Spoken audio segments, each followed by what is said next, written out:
I'll just be conservative and say 10% decline globally across all the grains that we grow, or any agribiz that uses an enormous amount of fertilizer as the input to get things to grow. Now, I think it's going to be closer to 20 myself, so a lot of reports I'm reading is 20, but I'll be conservative and say 10% decline globally. What's that going to do for the prices?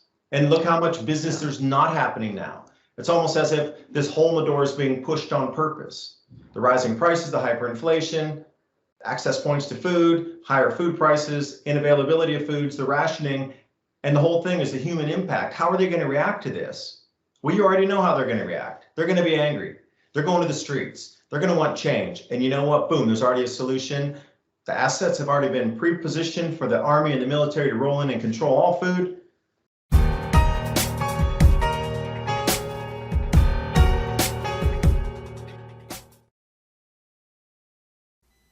It's being reported that the top 5 tech corporations are lobbying hard against consumer privacy. These corporations include Facebook, Apple, Microsoft, Google.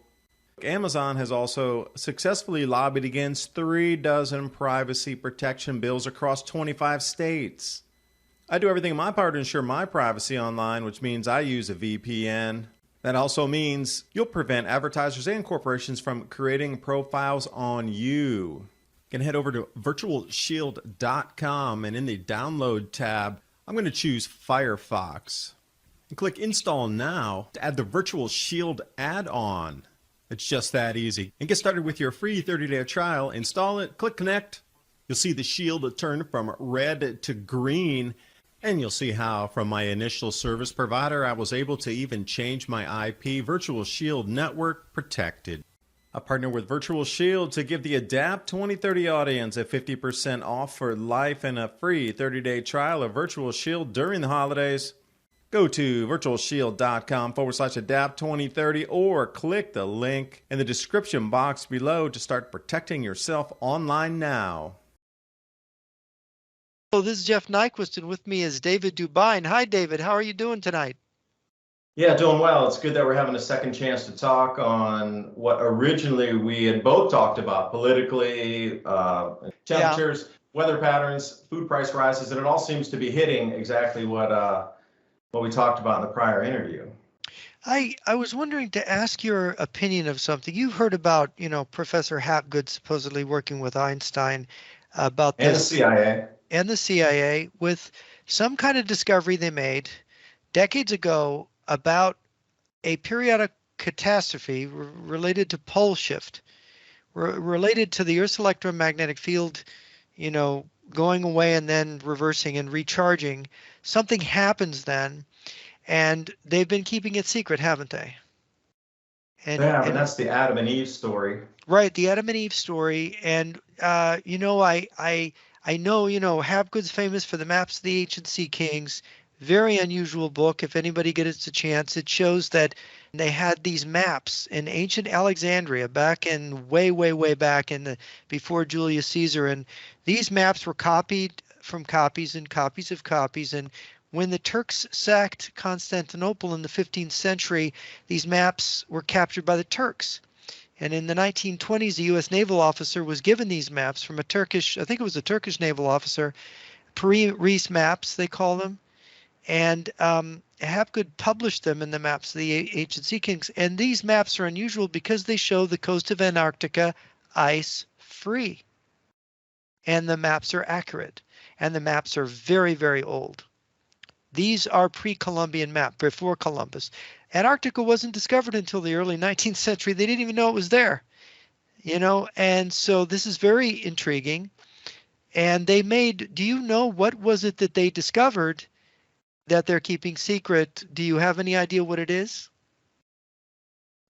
Well, let me add in another, fact into the Hapgood story, and then maybe we can come to an answer after that. Okay. So Charles Hapgood is also credited with discovering or putting a mechanism to what's called Earth's crustal displacement.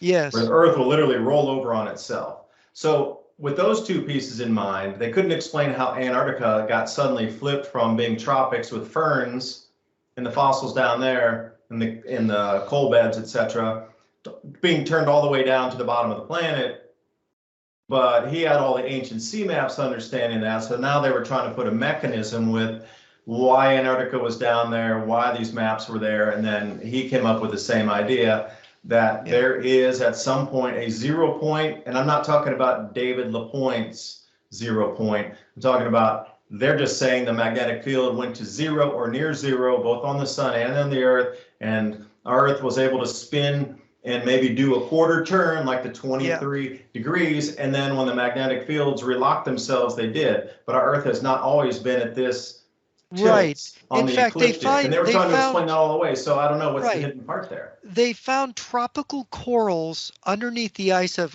the Arctic, right? I mean, that's my understanding. It means it happens on a cycle and it's going in different directions each time. So a quarter turn that way, quarter turn that. Oh, that would explain the Arctic sea corals. Okay, that's 2 cycles ago. Right. But then you try to put a timeline on the cycle length, and this is where you get into the problem. Yeah, or the hidden part. And to explain it to the listeners, Hapgood got his inspiration, I think, by watching a washing machine get out of balance. And I think all of us who have done laundry, you put too much and you put your lumpy laundry in the laundry, and it spins like the earth spins. You got the your laundry washing machine, it goes around, and when it goes in the dry cycle, it spins around really fast. And if that load is out of balance, you can watch your washing machine literally jumping up and down and banging and booming and just completely going into convulsions because it's out of balance and it's just going haywire. So Hapgood thought, wait a minute, the earth has a wobble. What if the earth gets out of balance periodically and does this kind of washing machine kind of thing, right? And does that centrifugal force start to move the earth's crust, start to tear and to move, right? Is that basically the idea? Yeah, it's like having an orange, and then on the inside you separate the orange from the peel on the outside, and those two could rotate independently. But I don't care how heavy it gets with the ice on the top or the bottom or the center or wherever it is, you need lack of magnetic field to turn the planet over in any way, shape, or form. Mm-hmm. So basically the planet becomes loosey-goosey when this electromagnetic field that coheres it kind of loosens up, and then awful things can happen. Doesn't loosen up, it goes to 0, and that's how that affected it. The only possible time it is if it's a 0 magnetic field where there's no orientation of north and south. So the center part of the planet has no orientation to lock anything in. They're both sliding with 0 magnetic pointing in any direction. And then suddenly when the magnetic field starts again, even that 1/10,000th or 1/1,000,000th of a second, it locks back into exactly where they're oriented. And then it'll reposition itself north-south. But at that moment, wherever the Earth's crust sits, it relocks. And wherever the center might be or transiting over that, the mantle, it locks too. Because you look at the crust, it's a different charge. Even the atmosphere is a different charge than the crust. So we just got this middle boundary layer of different charge between atmosphere, mantle, and then connection back to the sun. And we don't know the physics of the universe. We just got theories. What is the electric universe theory? Do you know that at all? There are currents moving through the spiral arm of the galaxy from the core of our galaxy itself. Mm-hmm. And they're more like high tension lines, if you will, in the space around us. And it's an electrified plasma. They're called Birkeland currents. There are 2 charges on that wind between themselves, and that's why they get the ropes or the auroral ropes. There's been a couple articles coming out just recently talking about how the Earth's sandwiched inside and encompassed in a magnetic field. They were explaining the same thing.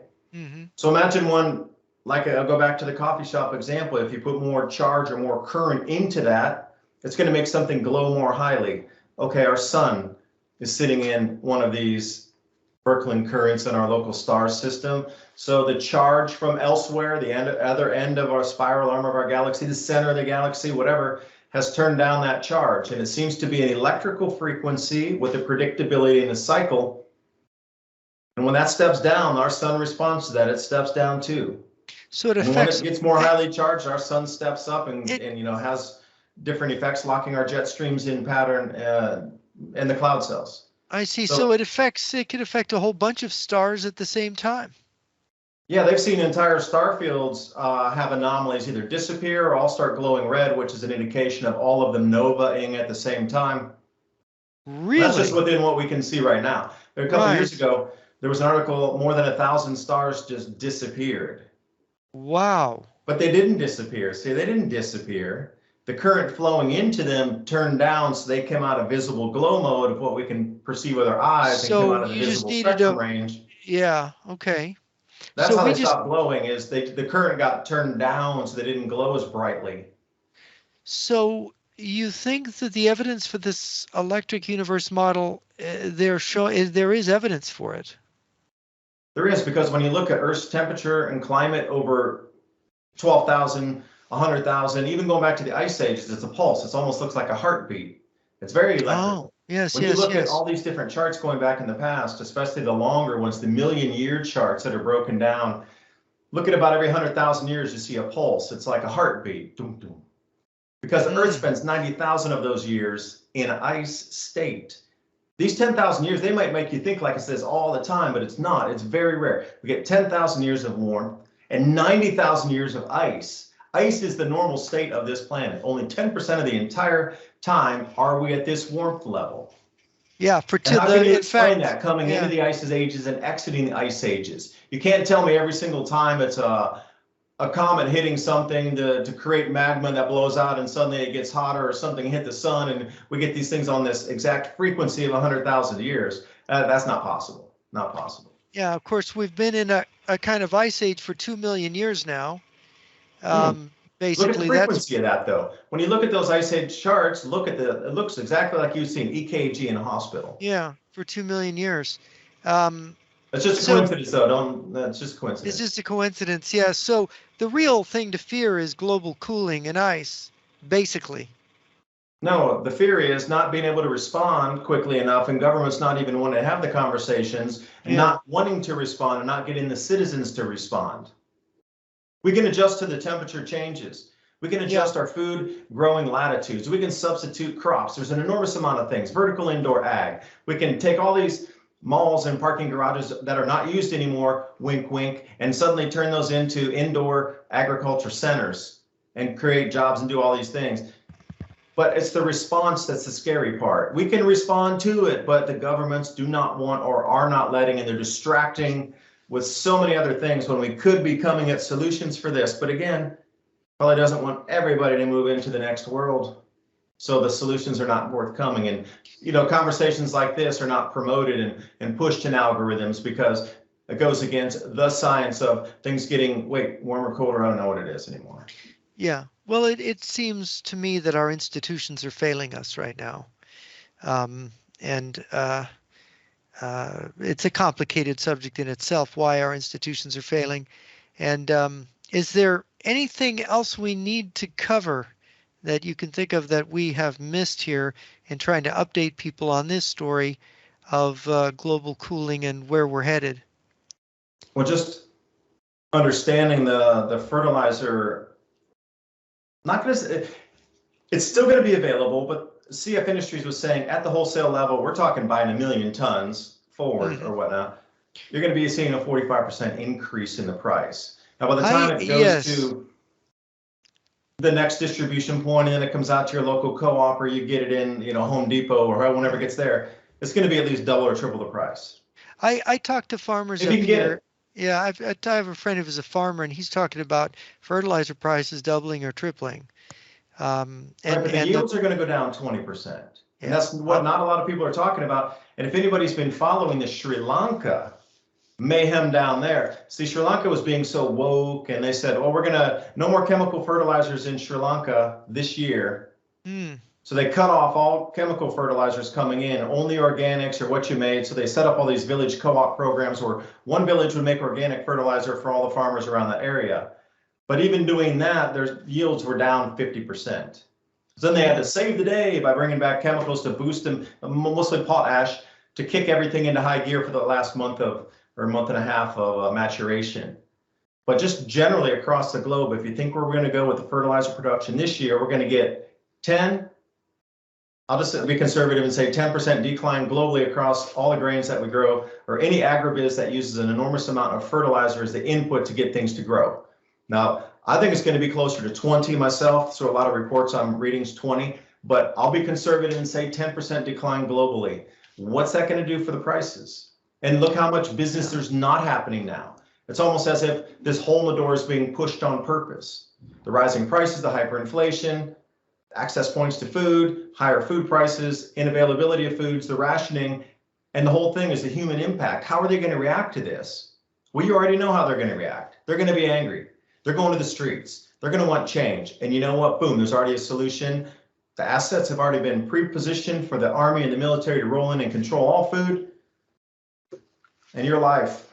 I mean, they're going to try to control it super hard. I mean, you think it's been kind of going, there's a lot of adjectives we could use, the direction that the world's being pushed and the freedoms that are being lost. There's an enormous amount of adjectives to put in there.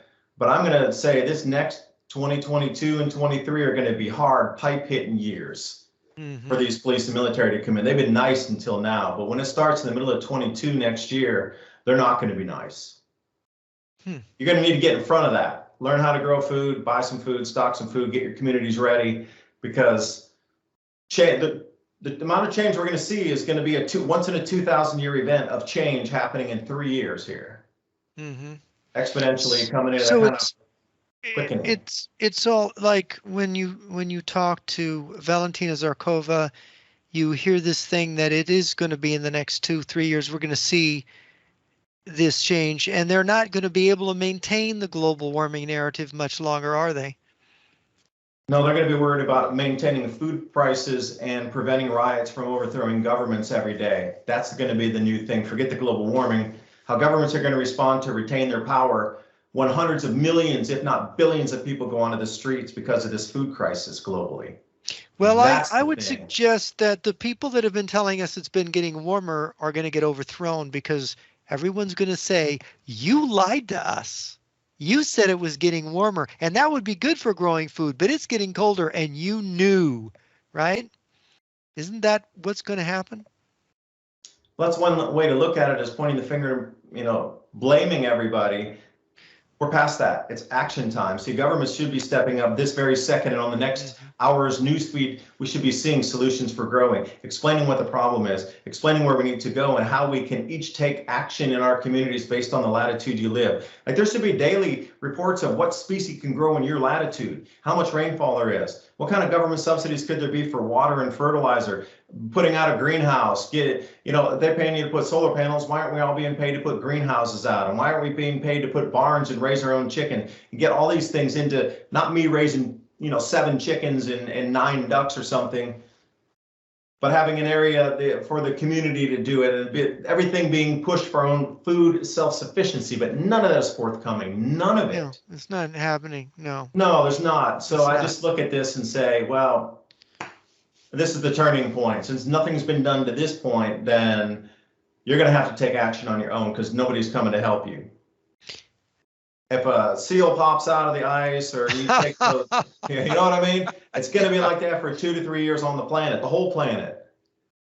Which is interesting, talking about Shackleton. Yeah, it's a global Shackleton event. Yeah. We're going to all have to learn how to eat penguin, basically, or be Nanook of the North. And let's see, how do you make an igloo? Let's learn.